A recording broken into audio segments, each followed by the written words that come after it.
자, 청취자께서 보내주신 자료인데요. C.S. 루이스의 네 가지 사랑입니다.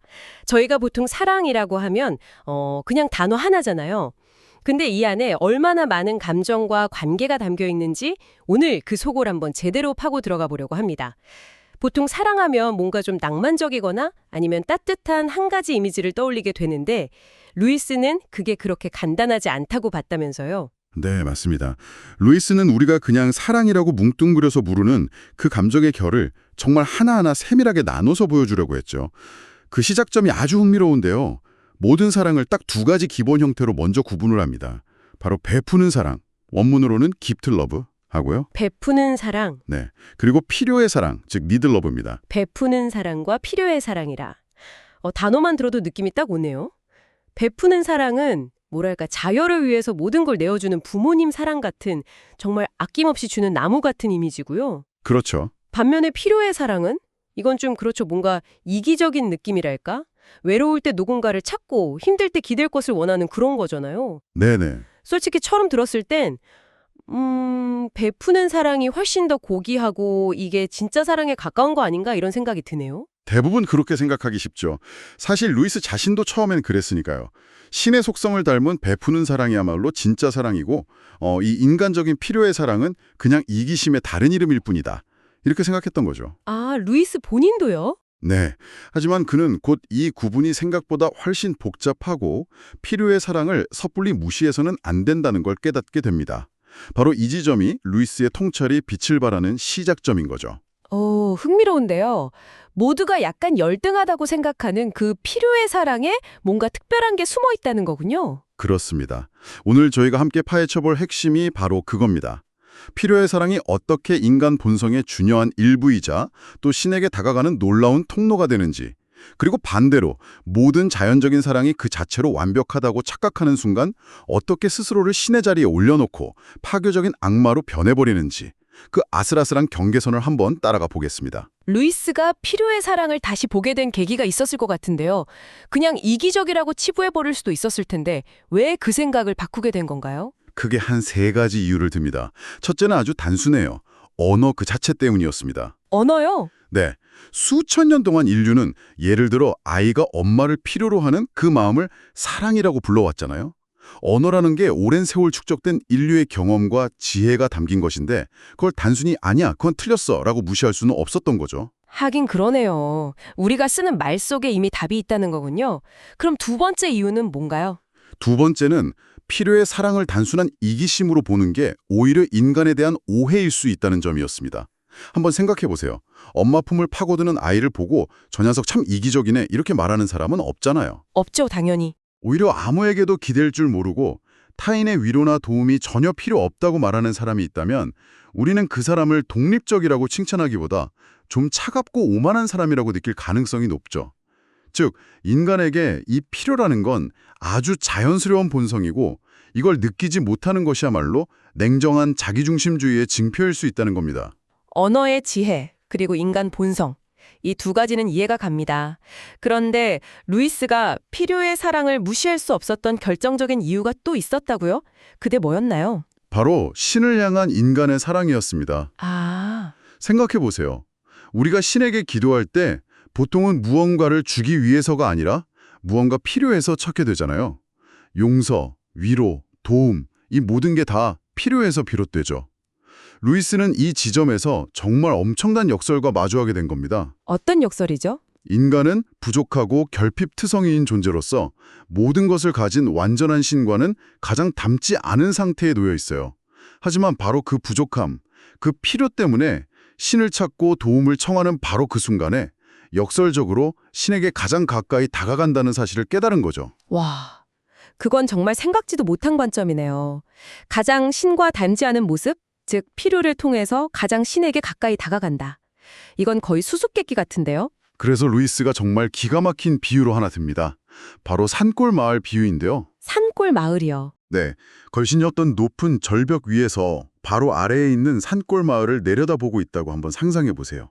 지도상의 직선거리로는 정말 가깝죠. 손에 잡힐 듯 보여요. 하지만 절벽이라 내려갈 길이 없어서 실제로는 그 마을에 갈 수가 없습니다.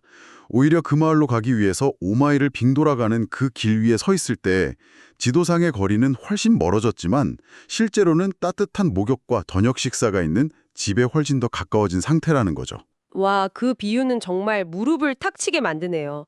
닮음에 의한 가까움하고 접근에 의한 가까움이 완전히 다른 개념일 수 있다는 거잖아요. 바로 그거죠. 제 부족하고 결핍 빚는 모습이 오히려 신에게 더 가까이 가는 길일 수 있다는 생각은 한 번도 못 해봤어요. 정말 충격적인데요. 바로 그겁니다. 우리의 필요는 신과 닮지 않았기 때문에 닮음에 의한 가까움은 멀어지지만 그 필요를 인정하고 신에게 향하는 접근을 시작할 때 우리는 실제로 그에게 더 가까워지는 거죠. 필요의 사랑에 대한 이런 깊은 통찰에서부터 루이스의 본격적인 사랑 탐구가 시작됩니다. 알겠습니다. 그럼 이제 그 사랑들이 가진 위험성에 대한 이야기로 넘어가 봐야 할 것 같은데요. 루이스가 드니들 루주몽이라는 사상가의 말을 인용하면서 아주 강력한 경고를 했다고요. 사랑이 신이 되기를 멈출 때에면 악마가 되기를 멈춘다. 와, 문장만 들어도 섬뜩한데요. 네, 정말 무서운 경고죠. 여기서 말하는 사랑은 어떤 특정한 나쁜 사랑이 아니라 우리가 생각하는 모든 종류의 인간적인 사랑을 다 포함합니다. 가족의 우정, 연인 간의 사랑, 심지어 애국심까지도요. 루이스의 핵심 주장은 모든 자연적 사랑은 그 감정이 최고조에 달했을 때 스스로에게 신적인 권위를 부여하려는 경향이 있다는 겁니다. 사랑이 스스로에게 신적인 권위를 부여한다. 이게 구체적으로 어떤 상황을 말하는 걸까요? 예를 들면 이런 속삭임이죠. 내가 너를 이렇게 사랑하니까 하는 말이야. 이건 다 우리 가족을 위한 일이야. 진정한 애국자라면 이렇게 해야 해. 사랑의 이름으로 행해지는 모든 것은 의심할 여지 없이 선하고 정당하고 심지어 신성하기까지 하다고 여기게 되는 겁니다. 다른 모든 도덕률이나 의무보다 이 사랑이 앞서게 되는 거죠. 아, 혹시 가 너 잘 되라고 하는 소리야 하면서 자식을 통제하는 부모님 같은 것도 여기에 해당될 수 있겠네요. 정확합니다. 사랑이라는 이름 아래 행해지는 폭력이나 집착이 사실은 그 사랑이 스스로를 신격화한 결과물이라는 거군요. 바로 그겁니다. 그리고 루이스가 지적하는 더 무서운 점은요. 이런 위험성이 사랑이 썩고 타락했을 때가 아니라 가장 순수하고 가장 희생적이고 가장 고귀해 보일 때 나타난다는 사실입니다. 가장 순수할 때요? 네. 단순한 동물적인 욕정은 스스로를 신이라고 주장할 배짱이 없어요. 하지만 모든 걸 바친 헌신적인 사랑, 목숨까지 내놓는 뜨거운 애국심 같은 것들은 정말 신의 목소리처럼 들릴 수 있거든요. 그리고 바로 그 순간 신의 자리를 차지한 사랑은 더 이상 사랑이기를 멈추고 아주 복잡하고 정교한 형태의 증오로 변질되기 시작하는 겁니다. 사랑이 가장 순수할 때 가장 위험하다니 정말 역설적이네요. 그럼 이런 위험성을 가진 사랑의 구체적인 얼굴들을 하나씩 살펴볼까요? 루이스가 가장 먼저 분석하는 사랑은 뭔가요? 가장 기본적이고 어쩌면 가장 겸손한 사랑인 애정부터 시작합니다. 저희가 흔히 정이라고 번역하는 감정이죠. 이건 어떤 특별한 매력이나 장점 때문에 생기는 게 아니라 그저 익숙함 때문에 생겨나는 사랑입니다. 오래 신어서 내 발에 꼭 맞는 낡은 슬리퍼에 대한 애착 같은 거죠. 아, 편안하고 아늑한 느낌의 사랑이군요. 애정이라고 하니까 딱 와닿네요. 네, 이 사랑은 나이, 성별, 계급, 심지어 종의 장벽까지도 아주 가볍게 뛰어넘습니다. 젊은 대학생과 늙은 보모 사이에도 고양이와 개 사이에도 존재할 수 있죠. 그리고 이 애정의 가장 큰 미덕은 우리가 스스로 선택하지 않은 사람들, 이를테면 가족이나 직장 동료처럼 그냥 우리 삶에 주어진 사람들을 사랑하는 법을 가르쳐준다는 겁니다. 그들을 통해서 예상치 못한 인간의 탁월함을 발견하는 눈을 뜨게 해주죠. 하지만 이렇게 보편적이고 따뜻해 보이는 애정에도 분명히 어두운 면이 있겠죠. 물론입니다. 애정의 어두운 면은 바로 필요한 존재가 되려는 욕구가 병적으로 변질될 때 나타납니다. 루이스 가드는 피젯 부인의 예가 아주 대표적인데요. 이 부인은 평생 나는 가족을 위해 산다는 말을 입에 달고 살았어요. 실제로 가족을 위해 엄청난 희생을 했고요. 겉으로 보기엔 정말 헌신적인 어머니이자 아내였겠네요. 그렇죠. 하지만 그 속을 들여다보면 끔찍합니다. 그녀는 가족들이 전혀 원하지 않는 방식으로 희생했어요. 아무도 부탁하지 않은 음식을 잔뜩 해놓고 먹지 않으면 상처받고 조용히 쉬고 싶어하는 남편 곁에서 굳이 밤새 간호를 하면서 자신의 존재감을 드러냈죠. 결국 가족들은 그녀의 희생 때문에 늘 빚진 기분, 불필요한 죄책감에 시달려야 했습니다. 그녀의 사랑은 가족을 행복하게 만든 게 아니라 그들을 감정의 감옥에 가둬버린 셈이죠. 듣기만 해도 숨이 막히네요. 결국 그 피젯 부인은 가족을 사랑한 게 아니라 가족에게 필요한 사람이 되고 싶은 자기 자신의 욕구를 사랑했던 거군요. 정확합니다. 베푸는 사랑의 탈을 쓴 가장 이기적인 형태의 필요의 사랑이었네요. 맞습니다. 자, 이렇게 주어진 관계인 애정이 삐뚤어지는 걸 보니까 그럼 우리가 직접 선택하는 관계는 좀 다를까 하는 생각이 들죠.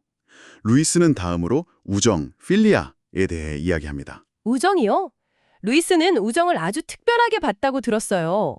고대 그리스인들도 우정을 최고의 사랑으로 쳤다면서요. 네, 루이스는 우정을 생존이나 번식과는 아무 상관이 없는, 그래서 생물학적으로 가장 불필요한 사랑이라고 말합니다. 바로 그 불필요함 때문에 가장 영적인 사랑이 될 수 있다고 봤죠. 우정은 단순한 동료 관계나 친목과는 전혀 다릅니다. 그럼 우정은 정확히 어느 순간에 태어나는 건가요? 루이스의 묘사가 정말 생생한데요. 우정은 2명 이상의 동료가 다른 사람들은 전혀 관심 없거나 이해하지 못하는 어떤 진실, 통찰 혹은 관심사를 자기들끼리 공유하고 있다는 사실을 발견하는 순간에 태어난다고 합니다. 아, 그 순간 터져나오는 외침이 있죠. 뭐라고? 당신도요? 세상에, 나만 그런 줄 알았는데. 바로 이 순간입니다. 그 순간 정말 짜릿하죠. 저도 어릴 때 아무도 모를 법한 마이너한 밴드를 좋아했는데 우연히 같은 밴드 티셔츠를 입은 친구를 만났을 때 그 희열을 잊을 수가 없어요. 맞아요, 맞아요. 세상을 다 얻은 것 같았죠. 바로 그게 우정의 씨앗이라는 거군요. 맞습니다. 연인들이 서로를 마주보는 관계라면 친구들은 나란히 서서 같은 제3의 무언가를 함께 바라보는 관계인 거죠. 그 공동의 관심사가 우정의 자양분이 됩니다. 사랑하는 친구들의 집단은 필연적으로 강한 유대감을 형성하죠. 문제는 이 유대감이 너무 강해지면 외부 세계의 의견이나 가치관에 무관심해지거나 심지어 경멸하기 쉽다는 겁니다. 저 사람들은 뭘 몰라, 우리만 진짜를 아는 거지 하는 식의 은밀한 우월감에 빠지게 되는 거죠. 그들만의 리그를 만드는 거군요. 우리끼리는 통하지만 바깥 사람들은 이해 못하는 그런. 생각해보니 그런 그룹들이 주변에 꽤 있는 것 같아요. 그렇죠. 그래서 우정은 양날의 검과 같습니다. 선한 사람들의 우정은 서로를 더욱 선하게 만들지만 악한 사람들의 우정은 서로를 끔찍할 정도로 더 악하게 만들 수 있는 거죠. 자신들의 악행을 서로 정당화해주고 부추기면서요. 이처럼 고귀한 우정조차도 스스로를 신격화하는 순간 외부를 향한 장벽을 치는 폐쇄적인 악마가 될 수 있는 겁니다. 결국 애정도 우정도 그 어떤 인간적인 사랑도 그 자체만으로는 완벽하지 않다는 결론에 이르게 되네요. 그럼 어떻게 해야 이 사랑들이 악마가 되지 않고 아름다운 모습 그대로 남을 수 있을까요? 여기서 루이스는 마지막 핵심 열쇠를 제시합니다. 바로 정원의 비유인데요. 우리의 자연적인 사랑들은 마치 정원의 식물들과 같아서 생명력과 아름다움으로 가득 차 있습니다. 하지만 정원이 스스로 잡초를 뽑고 가지를 칠 수는 없잖아요. 그쵸. 그냥 내버려두면 결국 온갖 잡초가 무성한 황무지가 되고 말죠. 정원사의 도움이 반드시 필요하다는 말이군요. 그렇습니다. 정원이 정원으로서의 아름다움을 유지하려면 정원사의 노동, 즉 이성과 절제, 그리고 궁극적으로는 신의 은총인 자비의 개입이 필수적이라는 겁니다. 여기서부터는 그의 기독교적 세계관이 아주 중요하게 작용하는데요. 그가 말하는 자비는 우리가 흔히 쓰는 친절이나 자선과는 차원이 다른 개념입니다. 인간의 본성을 초월하는 신적인 사랑 그 자체를 의미하는 특별한 용어죠. 그럼 그 신적인 사랑, 자비가 우리의 자연적 사랑들을 그냥 대체해버리는 건가요? 아닙니다. 그게 바로 핵심입니다. 자비는 우리의 애정이나 우정을 없애고 그 자리를 차지하는 게 아니라 그것들을 더 높은 차원으로 끌어올리고 완성시키는 역할을 합니다. 정원사가 식물을 뽑아버리는 게 아니라 더 잘 자라도록 가지를 쳐주고 돌봐주는 것처럼요. 루이스의 표현을 빌리자면 우리의 자연적 사랑이 자비의 한 형태가 되도록 초대받는 겁니다. 그게 일상에서는 구체적으로 어떻게 나타나는 걸까요? 자비가 대입한다는 걸 우리가 어떻게 느낄 수 있죠? 아주 현실적인 순간에 나타납니다.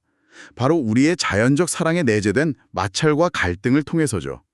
사랑하는 배우자의 참을 수 없는 단점을 발견했을 때, 자녀가 내 뜻대로 되지 않아서 속이 상할 때, 믿었던 친구에게서 실망감을 느낄 때, 바로 그런 순간들이요.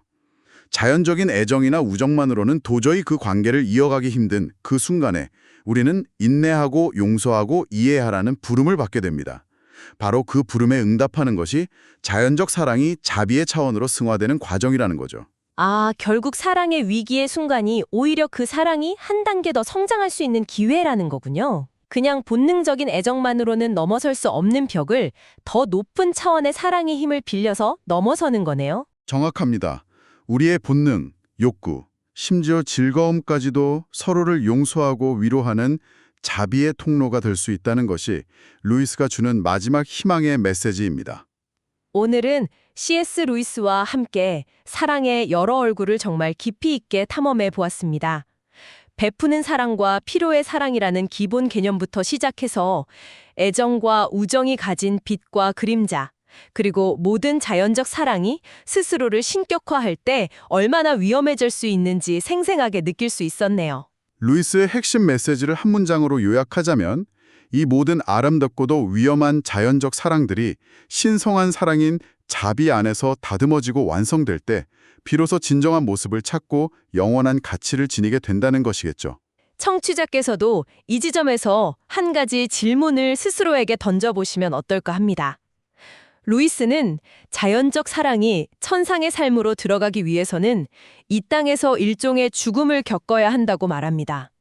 즉, 더 높은 사랑에 자신을 온전히 내어주고 변화되는 과정을 거쳐야 한다는 것이죠. 당신의 삶에서 가장 소중한 사랑들, 가족, 친구, 연인을 향한 당신의 사랑이 지금 이 순간 이러한 변화를 위해 어떤 죽음 혹은 내려놓음을 요구받고 있다고 느끼시나요? 그 사랑을 완성하기 위해 당신은 무엇을 기꺼이 내어줄 수 있을지 생각해보는 계기가 되기를 바랍니다.